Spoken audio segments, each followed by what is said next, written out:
அவர் போயிட்டதுக்கு பிறகு நான் அழும்போதெல்லாம் ஒரே ஒரு கேள்விதான் வருது. நான் அழறத அவர் உணர்கிறாரா? இந்த கேள்வி நீ மட்டும் இல்ல, இந்த உலகத்தில் இருக்கிற அனைவருக்கும் ஒரு நாள் வரும் கேள்விதான். சில நேரம் திடீர்னு அவர் சிரிப்பு நினைவு வரும்.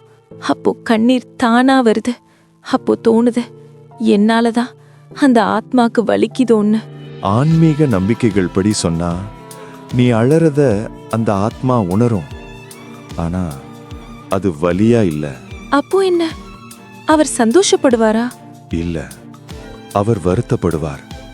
என்னாலதான் இவள் இப்படி துக்கப்படுறாளேன்னு. ஆத்மாக்கள் நம்ம கண்ணீரை பார்த்து சந்தோஷப்படாது, நம்ம அமைதியை பார்த்து தான் சாந்தி அடையும். அப்படின்னா நான் என்ன செய்யணும்? அவர் நினைவு வந்தா அழாம இருக்க முடியுமா? அழுகையை தடுக்காத.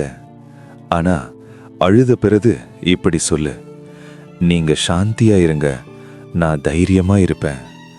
அந்த வார்த்தை ஒரு பிரார்த்தனை மாதிரி அந்த ஆத்மாவை அமைதிப்படுத்துமா. அடுத்த தடவை கண்ணீர் வரும்போது நான் அழுவேன். ஆனா அவர் சாந்திக்காக அழுவேன், வலிக்காக இல்ல.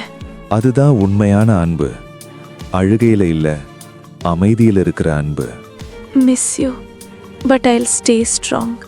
அதுவே அந்த ஆத்மாவுக்கு நீ தர்ற மிக பெரிய விடை பெறு. இந்த உரையாடல் உங்க மனசை தொட்டிருந்தா ஷேர் பண்ணுங்க, காமெண்ட்ல டாவ் இமோஜி போடுங்க.